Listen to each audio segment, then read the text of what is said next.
a rwsteren, a coabrichen, a oil and bradel, a carriagen, agus a gwalargen. Ha ein a hol inchin foio falche a hu o rev gudunje. A herd is ochtagav kunyav hoitchian vlional EIS. Delegates, colleagues, fraternal guests, friends and comrades, it gives me great pleasure to welcome you to Dundee for the 180th AGM. As a linguist by trade, and one who's trying to learn Gaelic, I thought it only right that I should greet you in a language that is an integral part of Scotland's heritage and cultural identity. And at 180 years old, this union is deeply embedded in that heritage and culture. Before I get into the meat of my speech, there are a whole swathe of thanks I'd like first to offer. Firstly, I'd like to thank my employer, Aberdeenshire Council, for allowing me the extended time out of the classroom to carry out my national and local duties on behalf of the EIS. My heartfelt gratitude also goes to all the EIS staff and officers. Without you, activists such as myself simply wouldn't be able to do what you support us in doing. You're just all so helpful and frankly amazing. Thanks also go to my family, and though they live far away and no longer at home anymore, they have an uncanny knack of keeping me grounded, usually by asking, so what is it you actually do now? I'm going to embarrass her, but thanks in particular to my daughter, Aisha, Scotland Women's Rugby International cap number 253, who's here today to support me.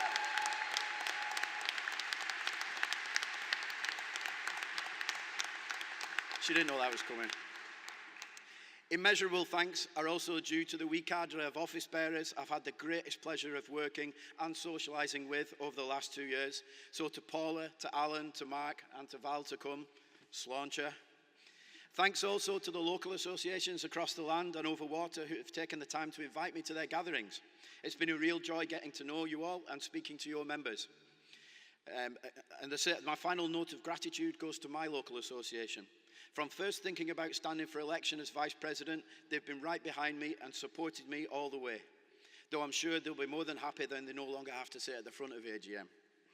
And it would be remiss of me not to mention our outgoing LA Sec, Dave Smith, whose mentorship over the last few years as me working as his assistant LA Secretary has been truly invaluable.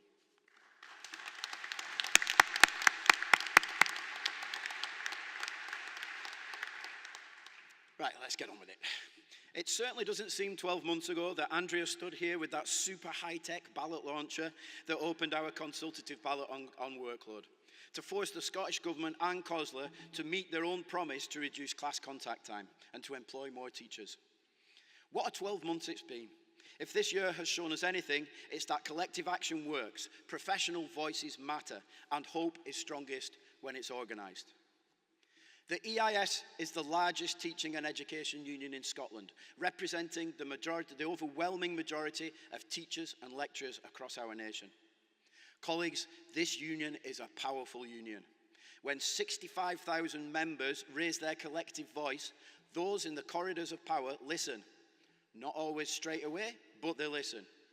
When the EIS campaigns, the public pays attention. When the EIS negotiates, it does so with the strength that comes from tens of thousands of educational professionals standing together. Our influence this year has not appeared by accident.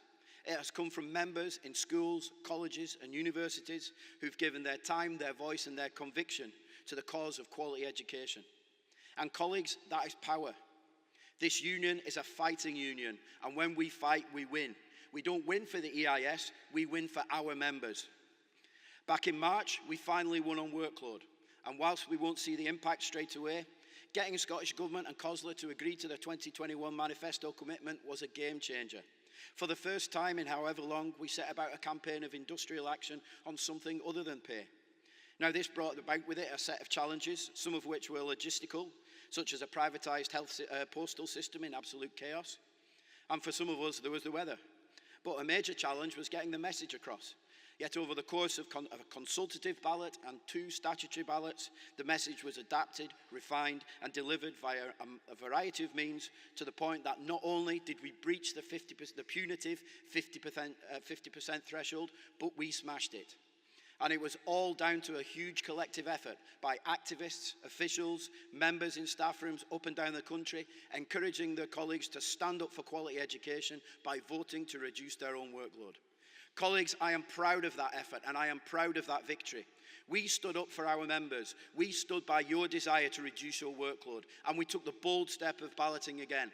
And as a secondary teacher, I recognise and understand the frustration of waiting longer to see the benefits of increased professional time, formerly known as personal preparation and correction time.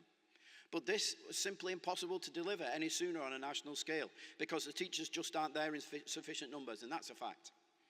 But comrades, we're all activists in this room, and I'm sure we all take steps to reduce our own workload burdens where we can, and by using the one tool we have available to do so, the working time agreement. We must continue the ongoing job of encouraging our colleagues and members in our staff rooms to use it to help themselves to say no to that manager that says, I know you're busy, but... Colleagues, we're working ourselves to the bone, we're on our knees. We are still working in an antediluvial system that is based on beyond their sell-by date ideals of testing, and more testing. A system which is encouraged and promoted by those that demand bureaucratic accountability of every single teacher or lecturer at every single level of teaching. I would suggest that a teacher who is putting over 11 hours of unpaid overtime or who is buying glue sticks for their class is already feeling that accountability more acutely than those demanding it can even possibly imagine. Colleagues, the work has already started on putting into practice the agreement to reduce class contact time. Hopefully the handbook will see appropriate amendments before we finish on for summer. There is a lot to do, but I know our Salaries Committee will be on task all the way. Standing up for quality education also means standing up for those in the system who are marginalised or discriminated against. This union is at the forefront of tackling misogyny, mis- and disinformation, and the far right. Our Many Good Men teaching and learning resource was successfully launched back in January, aimed at older teens, but we're already putting together resources for use with younger learners. We've been running a really successful mis- and disinformation campaign across social media in a bid to change the story and promote equality, diversity, and inclusion through strategic communication that fosters critical thinking. Our work in tackling the far right continues and will continue to be a major area of work. But in October last year, we produced an extensive briefing paper aimed at supporting members in having conversations about the far right. We also produced a briefing paper providing vital guidance for members in supporting transgender pupils in our schools. And with the publication recently of the EHRC Draft Code of Practice, I am sure an update of our own guidance will be forthcoming. As I said earlier, the EIS is a campaigning union, and we campaign and win across the whole spectrum of education in Scotland. We stopped compulsory redundancies at the University of West Scotland, and our members at Edinburgh Napier Uni, who have been out on the picket lines, have just won a no compulsory redundancy agreement. We have balloted our members in Glasgow Caledonian University, and we will no doubt be on the pickets there soon. Colleagues, it is an utter disgrace that these institutions, which hold literally millions of pounds in reserves and in cash, are desperately trying to make employees redundant. To those six-figure salaried principals and vice-principals of these establishments who think education is a commodity which can be traded to make money, I say your deluded capitalist way of thinking has no place in Scottish education. Education is a commonweal. It's a public good. Education is the bedrock of society, and as such, it needs to be protected from managerialism and commodification, and the EIS will do just that.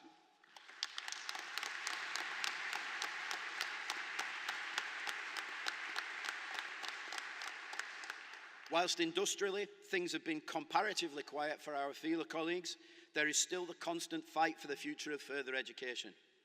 The FELA Follow the Money report proposes several measures to ensure not only the survival, but the thriving of the FE sector in Scotland. And these include real terms, ring-fenced investment, governance reform, including bringing principals pay into line with the public sector, and trade union representation on their boards, opposing privatisation, fair taxation to finance education, academic freedom and professional autonomy for lecturers, and no more casualisation of employment, and more support for inclusive education to tackle alienation and to promote critical thinking. And also the programme of GTCS registration for college lecturers is ongoing, with almost 4,000 lecturers now registered. Colleagues, I know you are all too aware that health and safety is the ticking time bomb in Scottish education that is just waiting to go boom. The levels of violence, aggression, misogyny, bullying, sexism, ableism, homophobia, transphobia, racism that teachers and lecturers are having to deal with on a daily basis is completely and utterly intolerable. Colleagues, our employers and the government are not yet up to the task of protecting us. We have a legislative right to work in an environment that keeps us safe. It matters not that a 3-year-old has bitten your arm, or that a 5-year-old has grabbed private parts, or that an 8-year-old has told you to F off, or that a 14-year-old uses the N-word and the P-word over and over. What matters is that something is done and that we are protected and allowed to get on with the job that we maybe used to love, but are finding it increasingly hard to do so right now. Sloppy-shouldered excuses, passing blame onto the class teacher is unacceptable. Saying that is somehow the fault of the class teacher that a 10-year-old called them a bitch is simply passing the buck. Members in a school I visited recently told me that levels of violence and abuse that were considered unacceptable 5 years ago are routinely being ignored in order to simply carry on with the day. But whilst the government and our employers need to do more to protect us, colleagues, let's start to take action ourselves. Let's try to force their hand more swiftly. As we know full well, they don't do anything unless we push them. Every school should have a trained safety rep. Every school should set up a safety committee. These reps and these committees can demand safety inspections, including the inspection of all documentation relating to health and safety issues, such as risk assessments. Make sure our schools and colleges have accident books. It's a legal requirement, and the employer may be in breach of health and safety if they fail to keep one. Every single incident of violence or aggression should be reported to the employer via whatever channels are being established, but also to the police if necessary. Report all equalities-related incidents. And if you're off work due to a work-related injury, make sure it's recorded in the accident book and make sure your absence is not recorded on the normal sickness allowance. It comes as a separate allowance. Same with work-related stress. Follow SNCT Part 2, Section 6.2021 and get your absence certified as work-related stress by your GP and your employer's OH provider. And your absence should not then come off as normal sickness allowance. We now have tribunal case law to back this up. The Employment Relations Committee is a treasure trove of useful information. Where appropriate, putting claims against the employer. And as I said at the top, this union is a fighting union and we just love winning. And if you need our support, we are big enough to be able to provide it, and 65,000 members is a heck of a lot of support. Before I carry on, I just need to get my prop.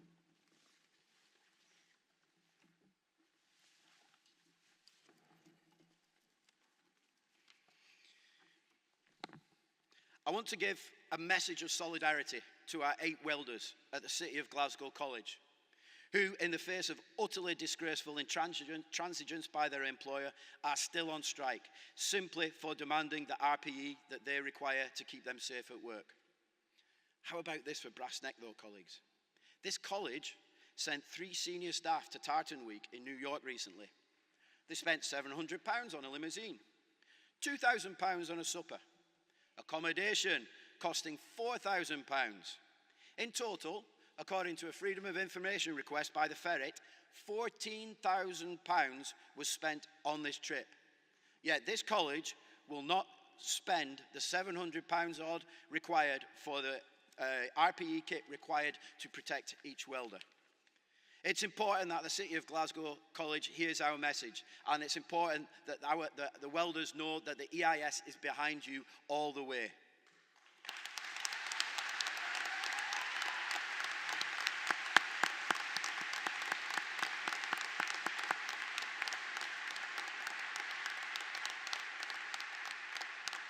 Colleagues, standing up for quality education requires significant and properly ring-fenced funding.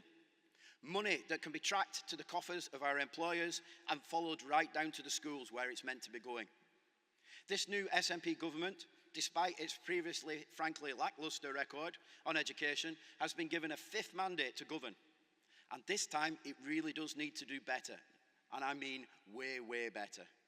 We have a new Cabinet Secretary who will be along later, and I have a message for her. Mary, for this electoral campaign, we provided you with a costed manifesto for quality education for this new Parliament. Reduce class sizes of 20, reduced class contact time to 20 hours, restoration of early years teachers back to 2012 levels, if not 2007, fully funded and fully resourced support for ASN and universal free school meals. And we costed it. To implement the 5 main demands by 2030 will require £860 million a year. This is not an insignificant sum, but there are those that reside in Scotland or who own land in this nation that can afford to pay more to help subsidise Scottish education. Mary, this government needs to use its tax-raising powers to inspire the extremely wealthy to stop avoiding or evading and start contributing more. Many of them have so much they couldn't spend it in a lifetime. So I say we need to encourage them to be more proud of where they live or own land, and to be fair ticket, to be given the opportunity to create a fairer, more equal society, and to contribute to an education system that really does enable those within it to become successful learners, confident individuals, effective contributors, and responsible citizens. Because, colleagues, there's nothing wrong with those 4 ideals, but things have gotten a wee bit lost along the way, I feel. Colleagues, I can't end my speech without mentioning the aspect of this year and last that's given me the most pride and joy. And it's been the utmost privilege to represent you and this great union on the international stage. I only hope that I've been able to demonstrate understanding, empathy, and a true spirit of international solidarity wherever I've been. I've certainly loved meeting and, more importantly, learning from sisters and brothers across the globe. As I've found, trade union solidarity does not begin and end at the school gate. It extends to our brothers and sisters throughout Scotland, to those across the UK, and also on the island of Ireland. But more importantly, it is truly international. It is global. The trade union movement is the largest civil society organisation in the world. It's present in every single country, even though in some places it has to exist in the shadows. We are fortunate, both by being in Scotland and by being mainly in the public sector, that union membership is a recognised and valued feature of our employment. This is not the case in many parts of the world. The international trade union movement is now more necessary and vital than ever. As you may know, in January, I and a group of education trade unionists from across the globe, Australia, Canada, Argentina, South Africa, Singapore, Spain, the Netherlands, Italy, Portugal, and the UK, joined a mission led by David Edwards from Education International and organised by my brother Syed Erzikat, the indefatigable General Secretary of the General Palestinian Teachers Union, to bring a message of solidarity and hope to Palestinian trade union sisters and brothers in the illegally occupied West Bank. Our unions had helped to fund a training programme for Palestinian teachers, and we were going to celebrate their graduation, as well as learn more about their situation. Colleagues, we didn't get in. We were detained at the Israel-Jordan border, and some of my sisters and brothers were interrogated by members of the IDF. For the 5 or 6 hours that we were detained at that border point, I felt a tiny part of what it must be to be a Palestinian, either in Gaza or in the West Bank. Utterly powerless, completely without agency, and beholden to a force that held all the cards. We were deliberately denied entry simply because we were seeking to bring solidarity to Palestinian trade unionists. Colleagues, whilst I don't want to minimise the issues we face in our day-to-day, as trade unionists, we must also keep in mind our brothers, sisters, and non-binary siblings across the world whose day-to-day may involve risk to life. We must extend our trade union solidarity and human solidarity to teachers, lecturers, and all workers, not only in Palestine, Ukraine, Sudan, Democratic Republic of Congo, Lebanon, Myanmar, and Cuba, to name but a few, but also to wherever there is conflict, unrest, and authoritarianism.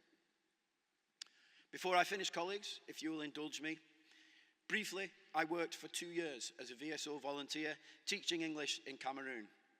At the time, my colleagues in the school would joke that civil war would never break out in Cameroon because there are too many languages. It's home to 275 living indigenous languages. And because of that, no one could agree with each other long enough to form an alliance, so peace was much easier. This is no longer the case. And the Anglophone Western provinces are effectively at war with the majority Francophone provinces, a conflict very few will have heard of, I suspect. Anyway, I want to dedicate this speech to a kind and helpful man who I had the pleasure of working with for 2 years in the far north of Cameroon. Mr. Fon was a colleague in the Government Bilingual High School of Marwa.